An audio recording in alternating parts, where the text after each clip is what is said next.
मुझे जिंदगी में बस एक ही चीज से प्यार है, पैसा। फिर चाहे हिंदुस्तान हो या पाकिस्तान, दोस्त हो या परिवार, मुझे चाहिए पैसा। पैसे के आगे दुनिया झुकती है, तो मुझे इतना पैसा चाहिए कि दुनिया मेरे आगे झुक जाए। बोलो। डीआरडीओ ने भारतीय सेना के लिए एक नया हथियार बनाया है। प्रोडक्ट रेडी है। मोस्ट प्रेस्टिजियस सूटकेस के साइज का एक मिसाइल लॉन्चर है, ऑक्टोपस। बहुत ही शक्तिशाली है और भविष्य के लिए खतरनाक भी। इस समय वो हैदराबाद के डीआरडीओ में है। आर्मी से पहले वो हमारे पास होना चाहिए। इंडिया से पहले हम उसे चलाएंगे। इसके लिए तुम्हें मिलेंगे 5000 करोड़। इतना पैसा कौन देगा? ये तुम नहीं पूछोगे, बट वन थिंग, डील करने से पहले सोच लो, प्लान फेल हुआ या लीक हुआ या किसी को शक हुआ तो हम सब मारे जाएंगे। The deal is on.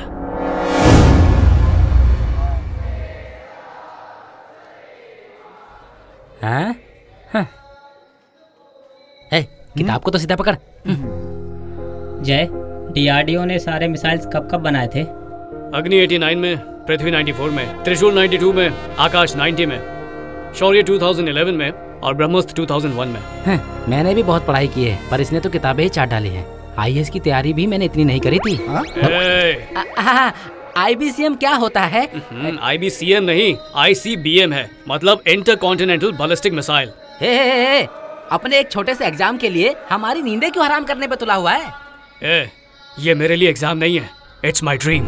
अगर तुम्हारे सपने में शिद्दत होगी तो उस सपने को पूरा करने के लिए सारी कायनात जुट जाए। यही जिंदगी का रहस्य है। ये मेरा विश्वास है कि तेरे सपनों का ये जॉब तुझे जरूर मिलेगा। तो अभी तक छुपा के क्यों रखा है? निकालिए। याद है जब हमने 10वीं पास किया था, तब से हमारे लिए हर साल पास होने पे लाते हैं। लो खाओ। बेटा। हाँ दादाजी। अरे तू तो आर्मी फंड जमा करवाने वाला था ना? वो तो थोड़ा तेरे पास तो दाढ़ी बनाने का भी टाइम नहीं है। अरे बेटा जी, हम सबके पास अपना अपना एक गोल होता है, लेकिन हम सबका कॉमन गोल है ये देश। जब भी हमारे देश को हमारी जरूरत हो तो मेरा तुम्हारा सब एक तरफ छोड़कर इसमें कूद पड़ो, तभी हम सब एक साथ रह पाएंगे। यही आरएसएस हम लोगों को सिखाता है। सुनो, तुम लोग थोड़ी देर के लिए जाओ। हाँ चलो। इस जॉब की गारंटी मैं तुम्हें देता हूँ। अब तुम्हारी शादी मैं करवाऊंगा। तेरे लिए मैंने एक अच्छी लड़की देख रखी है, तुझे वो बहुत अच्छी लगेगी। छोड़िए ना दादाजी, लड़कियों जैसे शर्माता है।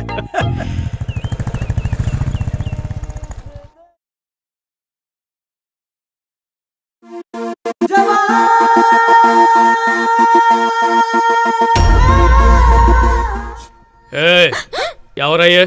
कैसे बैठे हो? कमर 90 डिग्री पर होनी चाहिए कि नहीं? सॉरी चाचा जी। भाभी देखो कैसे किताबें फेंकी हुई है, डांटा करो इन्हें। चाचू जो कहते हैं उसे सुना करो। 7 8 जा कितना होता है? हाँ? वो भूल गई, अभी बताती हूँ। सब याद आएगा जब अच्छी तरह से मार पड़ेगी। इस उम्र में ऐसे गाने सुनते हो? Who is the Prime Minister of India? Who is the Prime Minister of India? Who is the new President of USA? मेरे चेहरे पर नहीं, किताबों पर ध्यान दो। हर बार यही सवाल पूछते तो है, पर आंसर देने नहीं देते। यही अच्छा है दीदी, अगर इसका जवाब दे दिया तो फिर से नया सवाल। सुन बेटा, ये लिस्ट ले ले, कॉफी तो पीकर आकर भी दो ना। इस उम्र में इनको हमारे भाई जैसा होना चाहिए, क्यों है ना दीदी? ये तो बिल्कुल कसाई जैसा है। इस उम्र में सबके साथ ऐसा ही होता है, उनके साथ ही नहीं। इनकी बाइक पर लड़की घुमाने की उम्र है, घर के सामान लाने की थोड़ी। इसीलिए वो हमेशा ऐसे रहते हैं, frustrated. Sir lift sir, please sir. Sir Sajal park तक जाना है, प्लीज छोड़ दीजिए। प्लीज बैठिए। Lift please. इस लड़की ने तो मेरा पत्ता ही काट दिया। एक्चुअली इन्होंने पहले कहा था। आइए बैठिए ना। एक्सक्यूज मी, एक्चुअली एक बेचारी बरसात में भीगेगी, लोग गंदी नजर से देखेंगे, प्लीज। बेचारी सही कह रही है, बारिश भी होने वाली है, लिफ्ट की ज्यादा जरूरत इससे। तो इसके लिए मुझसे क्यों पूछ रहे हो? ले जाओ ना। Thank you. ये पकड़ो।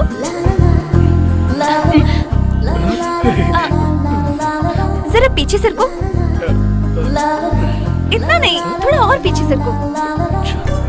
अरे बॉस, इतना नहीं, थोड़ा और पीछे सरको। हाँ, ये लो, मेरा बैग पकड़ो। सुनो, पहला गियर आगे ही पड़ता है ना?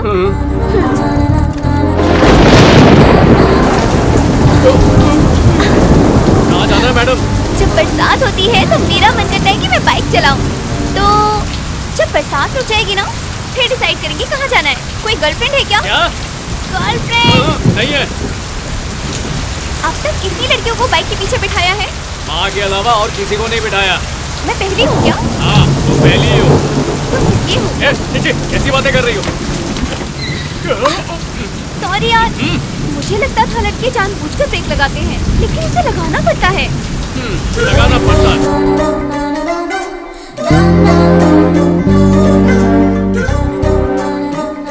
बाय। तुम यहाँ रहती हो? क्यों? कल से तुम मेरे चक्कर लगाना शुरू करोगे? ऐसा कुछ नहीं है। मैं ना तूफान जैसी हूँ और तुम छोटी सी झोपड़ी। तूफान से भिड़ोगे तो झोपड़ी उड़ जाएगी, लेकिन तूफान को कुछ नहीं होगा। समझ गए ना? Okay, bye. तूफान तो है, लेकिन बड़ा ही प्यारा है।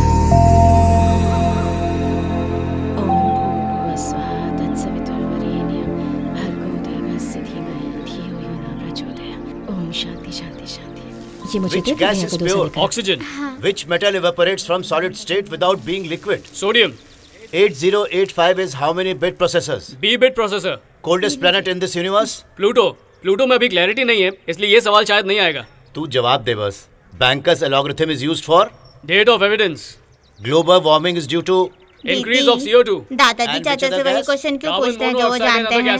दादाजी भी चाचा की तरह ही है, वो भी चाचा से वही क्वेश्चन पूछते हैं जो उन्हें आते हैं। लाइए, मुझे दीजिए। अच्छा, मुझे एक बात बताओ, ये सेकेंड वर्ल्ड वॉर कब हुई थी? पापा, ये कोई टीचर का इंटरव्यू नहीं है, DRDO के साइंटिस्ट का इंटरव्यू है, वो नहीं पूछेंगे। ठीक है पापा, bye. Bye. All the best son. Thank you. जय। हाँ, एक मिनट, ये रख लो, पेट्रोल भरवा लेना। ठीक है भैया। मंदिर में प्रणाम करते हुए जाना। अच्छा। बेटा, इसे टीका लगाने के लिए सीढ़ी लगानी पड़ेगी। कितना लंबा हो गया है। ऑल द बेस्ट जय। थैंक यू भाभी। हमारे एग्जाम होते हैं तो डांट पड़ती है, उनका एग्जाम होता है तो मिठाई मिलती है।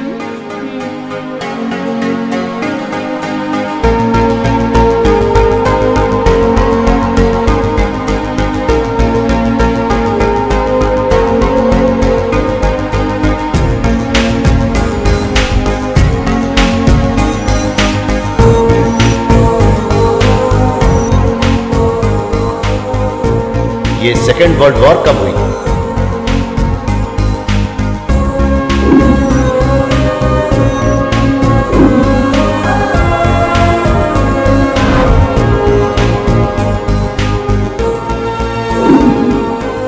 परफेक्ट मिस्टर जय, तुम्हें सेलेक्ट ना करने की हमारे पास कोई वजह नहीं है। वैसे हम रिजल्ट्स की वजह नहीं बताते, but we wanted to tell you, तुमसे ज्यादा उम्र के एक दूसरे कैंडिडेट को हमने पहले ही सेलेक्ट कर लिया है, तो तुम्हारा सिलेक्शन इनडेफिनेट पीरियड के लिए रोका जा रहा है। Best of luck. जय, कोई बात नहीं, टीचर के तौर पर मैं जितना कमा सकता था मैंने कमाया है। एक छोटा मोटा बिजनेस भी डाल दिया है, उससे गुजर बसर हो जाएगा। लड़की के लिए फिक्स डिपॉजिट करा दिया है, उसकी शादी के लिए वो काफी है। अब ये ठीक है, इसे बेचा जा सकता है। इस पैसे से तुम अपना... पापा, मुझे बुरा समझ लीजिए या जिद्दी समझ लीजिए, आप जो समझना चाहे समझ लीजिए, लेकिन प्लीज मुझे नाकारा मत समझिए।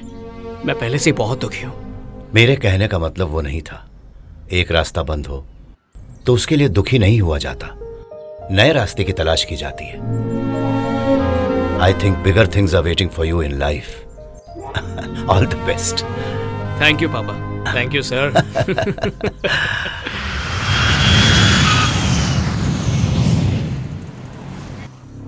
जैसा तुमने कहा था, योगी ने किसी नॉर्मल सी जगह पर रहने का इंतजाम किया है। उसने 5 लोग ऐसे ढूंढे हैं जिनका क्रिमिनल रिकॉर्ड नहीं है। उनकी फैमिली डिटेल्स हमारे पास है। अगर कोई गद्दारी करेगा तो उसकी फैमिली की गर्दन हमारे हाथ में होगी। KN 357 LJ 546 वेपन्स के साथ GoPro कैमरास अरेंज कराओ। या आई विल टेक केयर। तो ये है DRDO का वो सिक्योरिटी सेटअप। इसके अंदर जाने के लिए या तो हमें एम्प्लॉय होना होगा या फिर डिफेंस या सेंट्रल गवर्नमेंट का कोई ऑफिशियल विजिटर। प्लान ए, हम में से कोई ऑफिशियल विजिटर बन के जाएगा।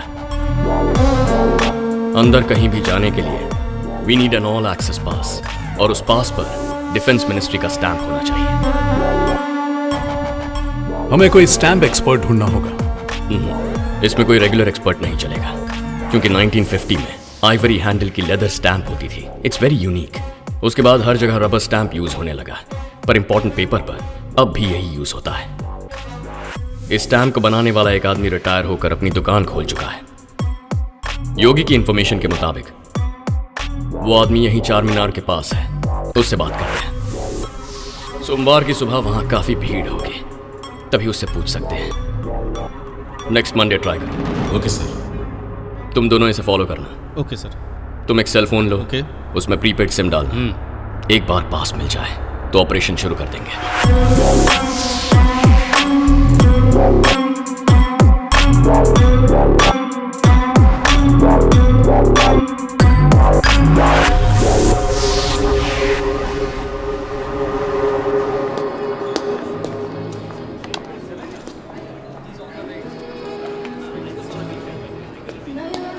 फॉलो कर रही हो?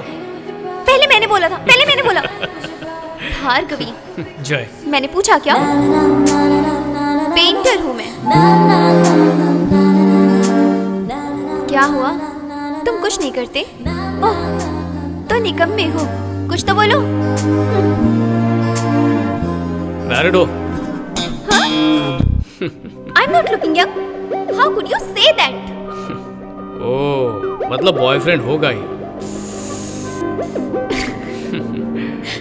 प्यार का चक्कर है। तो एक्सपीरियंस तो किया ही होगा। अरे वही, किसी के साथ भी बारिश में बाइक पर घूमना।